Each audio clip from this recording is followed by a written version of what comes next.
प्रखंड में है और मोहम्मदपुर सूरा का एक उम्मीदवार है नए। क्या सर नए हैं?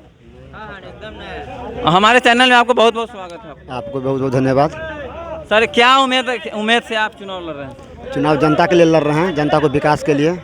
खाद बीज में जो परेशानी हो रही जनता को, क्या क्या नहीं मिला अभी तक जनता को? पुराना जनता को अभी तक कुछ भी नहीं मिला। अच्छा, अभी तक जनता को कुछ बेनिफिट नहीं हुआ।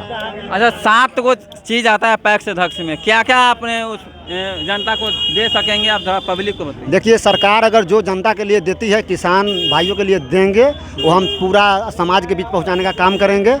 मेरा वादा नहीं, हम लोग खुद मतलब ईमानदारी से विकास करेंगे गांव का। मोहम्मदपुर सूरा को पब्लिक को आप क्या कहना चाह रहे हैं? हम मोहम्मदपुर सूरा को जनता को यही कहेंगे कि हमारे ओर से आप लोगों को सभी को छोटे बड़े को प्रणाम है। इस बार हमको मौका दें ताकि हम आगे विकास करें। ये नॉमिनेशन देने से पहले कुछ लोगों से आप सलाह लिए होंगे, वो लोग क्या कहा? सलाह लिए, बोले आप लोग चुनाव लड़िए, हम हमारा साथ रहेगा आप लोग के साथ। पुराना कैंडिडेट कुछ साफ अच्छा नहीं किया, इसके लिए आप लड़िए। अब कहीं ना कहीं किसी को कमजोरी है, तब तो जनता चुनती है नया कैंडिडेट को। न तो एक अच्छा काम करेगा तो दूसर का क्या जरूरत है? खुद अगर खेत में अगर आपका फसल बढ़िया होगा तो काहेला बीज आप चेंज कीजिएगा। आपका पैक्स अध्यक्ष जो है पुराना वाला, क्या वो खरीदारी उदारी करते हैं पहले से? अभी हम नहीं बता सकते हैं। अच्छा, ये काम पेपर पे होता है। ये इनकी पंचायत में अगर चाहे पूरे गायघर प्रखंड में अगर अच्छा काम करेंगे तो दूसर का नहीं खड़ा होंगे, क्योंकि एक अच्छा काम करे नहीं तो दूसर का क्यों खड़ा होंगे?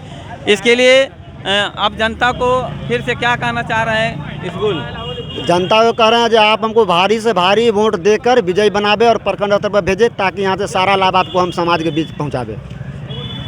अब सबको सुन ही रहे हैं, जब तबाही मचता है तो एक दूसरा खड़ा होता है। इसके लिए मैं बताना चाहता हूँ मोहम्मदपुर सूरा के हैं और अच्छा करने के लिए खड़ा हुए हैं। इसके लिए जय हिंद, जय भारत।